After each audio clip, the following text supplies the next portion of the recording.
Okay, off we go. So straight away I'm sketching this out using DaVinci. I just want to make sure I've got the right proportions. That's what the app's really useful for. But I'm not going to rely solely on the app to do the drawing. To do this type of painting, what you've got to think about is trying to make a map for your paint, a bit like a paint by numbers picture. And to do this, you really do need to use a sharp pencil and work at scale. Make sure you're at least A4 or bigger, and use the smoothest paper that you can get your hands on. Now, what I'm using here is hot press watercolour paper. And the reason I'm using it is because I haven't got the bumps to deal with while I'm trying to get fine lines onto the paper. It's not absolutely essential, and if you want something that's a bit looser, by all means use regular watercolour paper, but my choice is to use smooth paper. Now, as you can see, I'm just working around the initial sketch from DaVinci, and what I'm looking to do is pull out the big areas where there's a change in tone between light and dark. And because this is glass, you've got some very high contrast areas where the thickness of the glass looks almost opaque, certainly around the edges of the vase and around the bottom of the ball. And then immediately next to those dark shapes, it goes into a paler grey.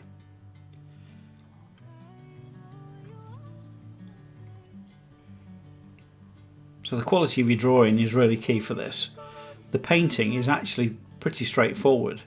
The reference photo I actually took myself, so I've chosen to just put the flowers in colour and then leave the background and therefore the painting of the vase and the glass ball as a monotone.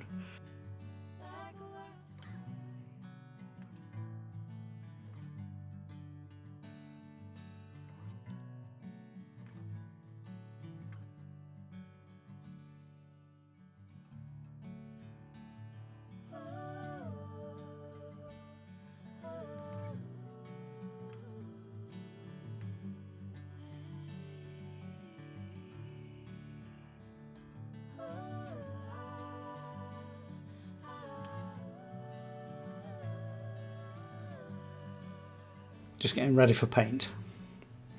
So off we go, and I'm going to paint the background and the foreground wet in wet. So I'm just going to wet the paper and leave the areas that I don't want any paint to go in dry, and that's right up against the hard edges of the flowers and the vase. Now I'm using Payne's Grey and Cobalt Blue to give me the grey that I want. The reason for that is really because when I want to get a dark, I've at least got a thick Payne's Grey I can rely on, but a tint of Cobalt Blue just makes it a bit more pleasant to look at. Now don't be shy at this bit. Just make sure that you're not covering up the flowers or the vase, but you can be pretty loose in and around those areas. Use a big brush, and all I'm trying to do here is manage the paint so it dries without too many streaks. What I wanted to do was get away from having any too visible brush strokes in the background. I just want it to be really soft and not distracting from the main subject.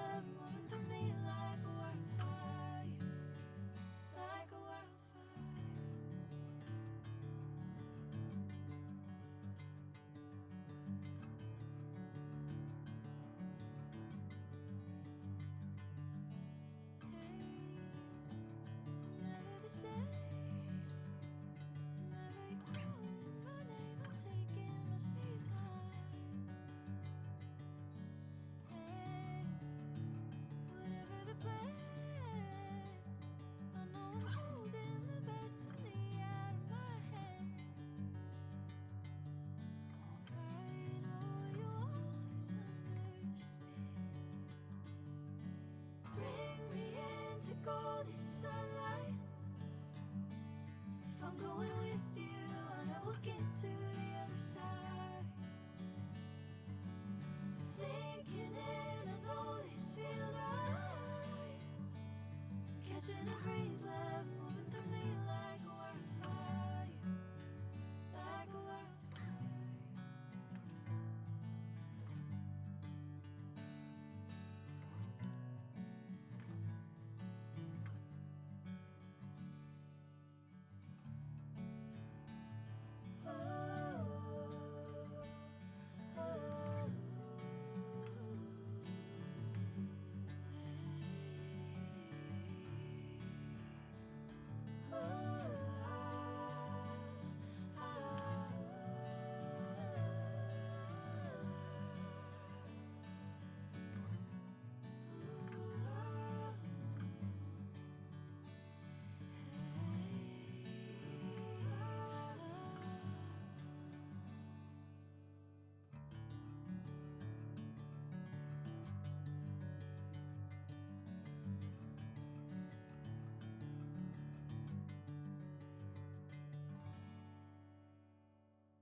Okay, so on to painting the roses. Now we've painted roses before. These are artificial ones.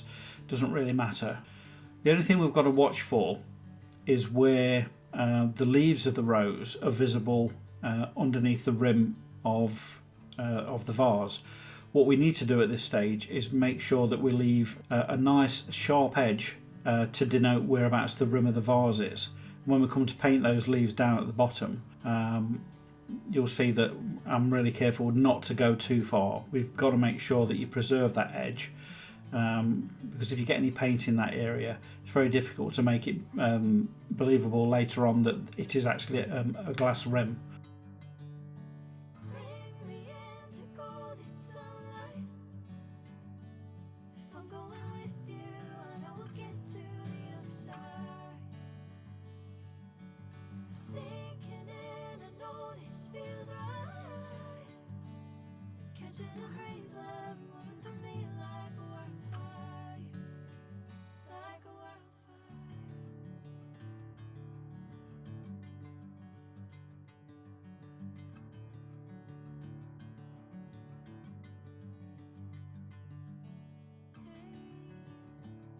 Never the same. Never you calling my name, I'm taking my sweet time. Hey, whatever the plan, I know I'm holding the best of me out of my head. I know you always understand. Bring me into golden sunlight. Just a quick word on the brush that I'm using. I've been through my brush collection and found the one brush that's got the sharpest edge.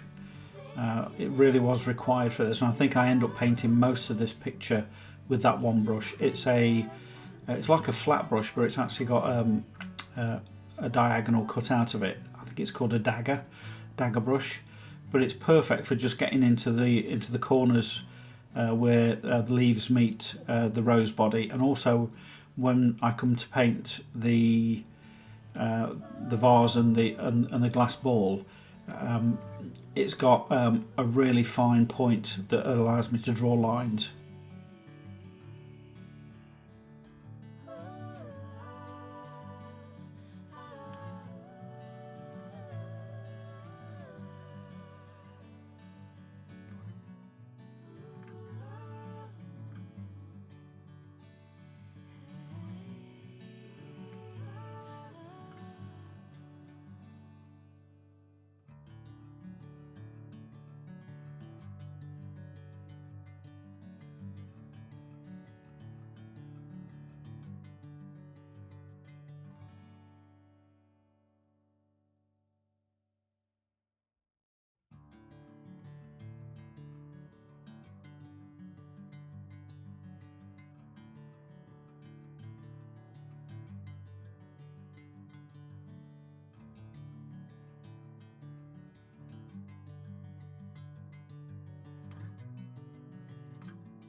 golden sunlight.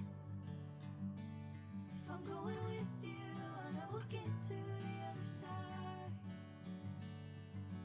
Sinking in, I know this feels right. Catching a breeze, love moving through me like a wildfire, like a wildfire.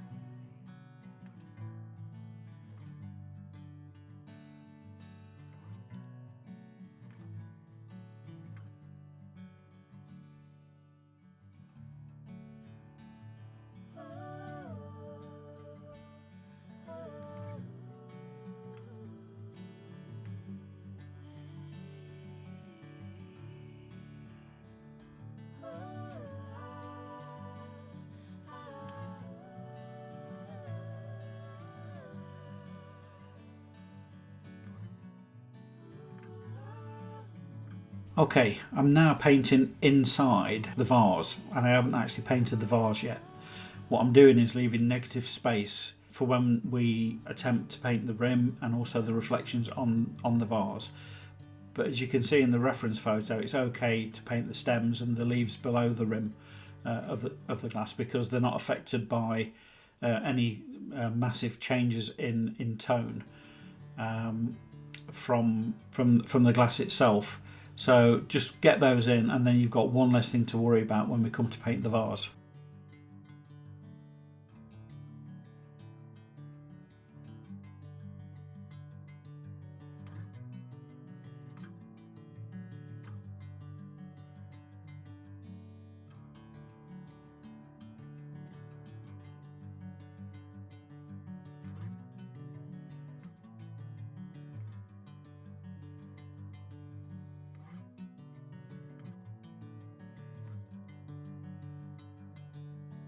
Bring me into golden sunlight.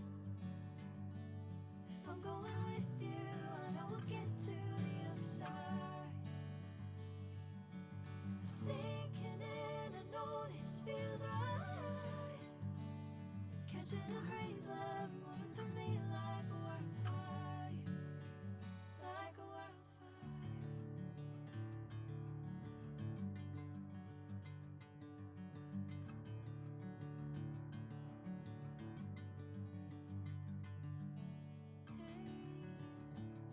Never the same. Never you calling my name, I'm taking my sweet time. Hey, whatever the plan, I know I'm holding the best of me out of my hand. I know you always understand. Bring me into golden sunlight. If I'm going with you, I know we'll get to the other side. Sinking in, I know this feels right. Catching a breeze, love moving through me like a wildfire, like a wildfire.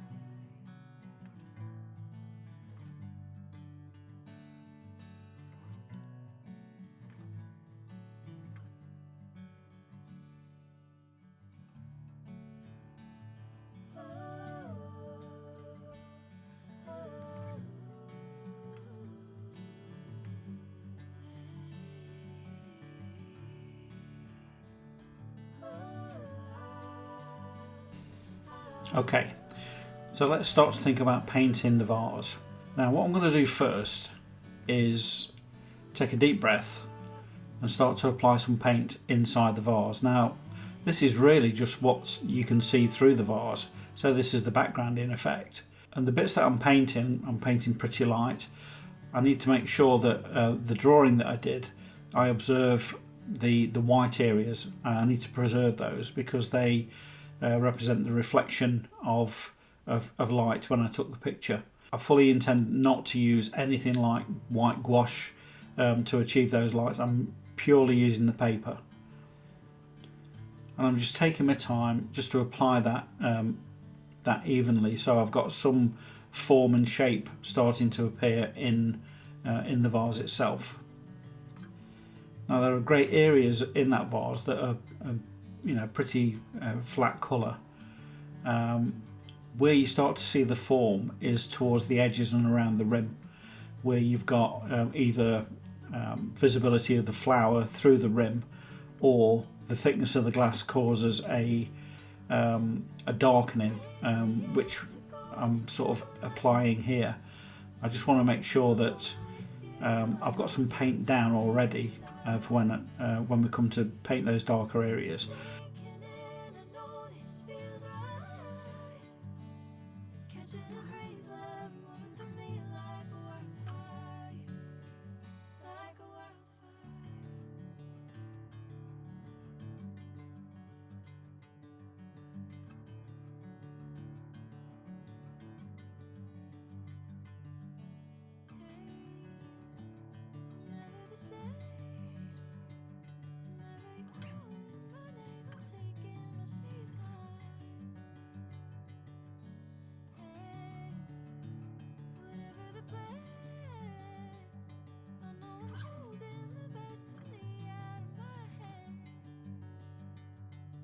Okay, and I'm pretty happy that I've done that.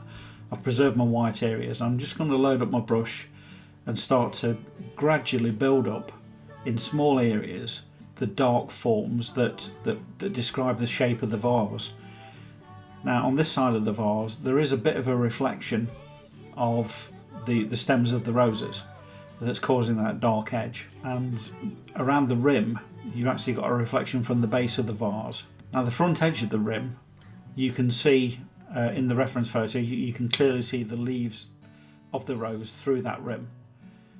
Now this is probably the trickiest bit of the painting, because I needed to match the green of the leaves and also leave a white edge.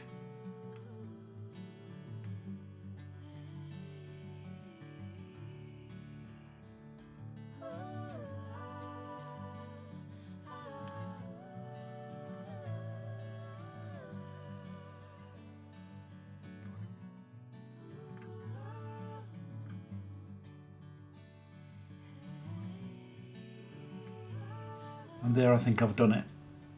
I'm quite happy with that.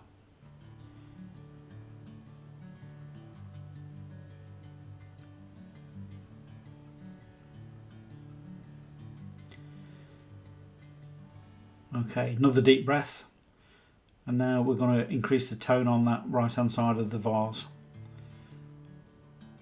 Just keeping one eye on the reference, just to make sure I'm matching the tone, because there is quite a dark shape down that side of the vase. Now in terms of brush technique, the best way to approach this is to put a little bit of paint down and then stretch that paint out with water. You've got a couple of advantages with this. If you go wrong, it's easy to correct, and also you can build your tones up in a really gradual way, so you can use your eye to judge whether you've got it dark enough or not. Okay, some dark shapes down towards the bottom of the vase, and also the bottom of the vase has got a little bit of shadow in it, so it's going to be definitely darker in there.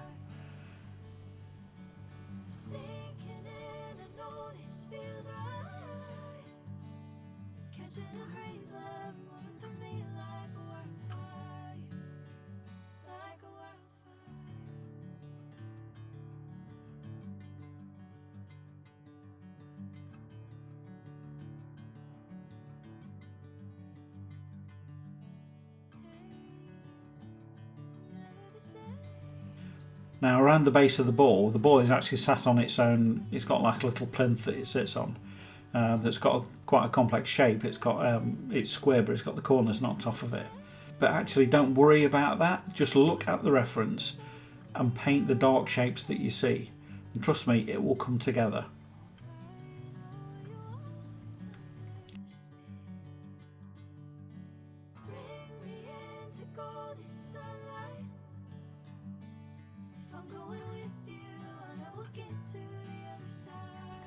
Now for the ball itself, there are some reflections on the top edge of the ball that I'm leaving as pure white, and there's a specular highlight, just a plain white dot that you can see.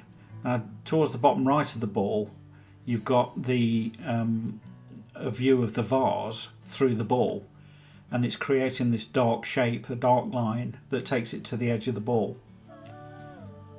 I'm not worrying about that too much at this point in time, but there is a couple of specular highlights on that side as well that I just need to keep and preserve.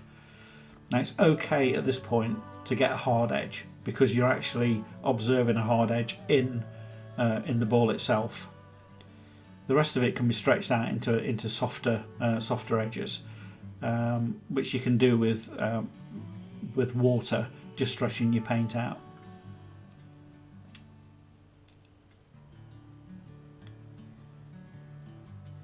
And if you take your time, just have some patience, it will come together. Just paint those small shapes, work with a small amount of water in a small space. You'll start to connect those shapes. It reveals the form of the ball as you add more paint.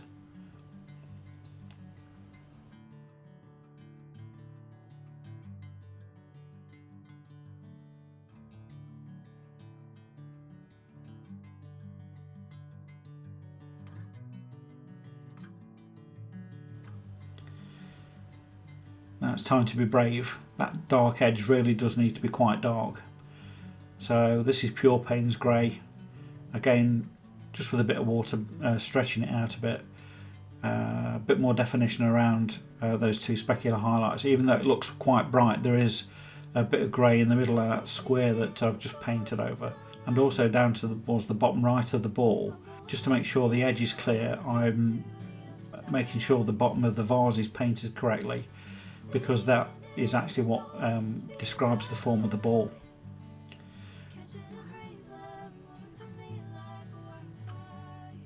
Now at this point I'm just making sure that I'm balanced tonally and I've not forgotten anything. I know I'd missed a piece of leaf out just under the rim, so I'm going back and painting that. And there's some darker areas that needs to be made a bit darker, and a couple of reflections as well, but other than that this is pretty much coming to the end. What will help it is when I drop in the drop shadow on the ball in the vase, because that will connect it to the table it was sat on.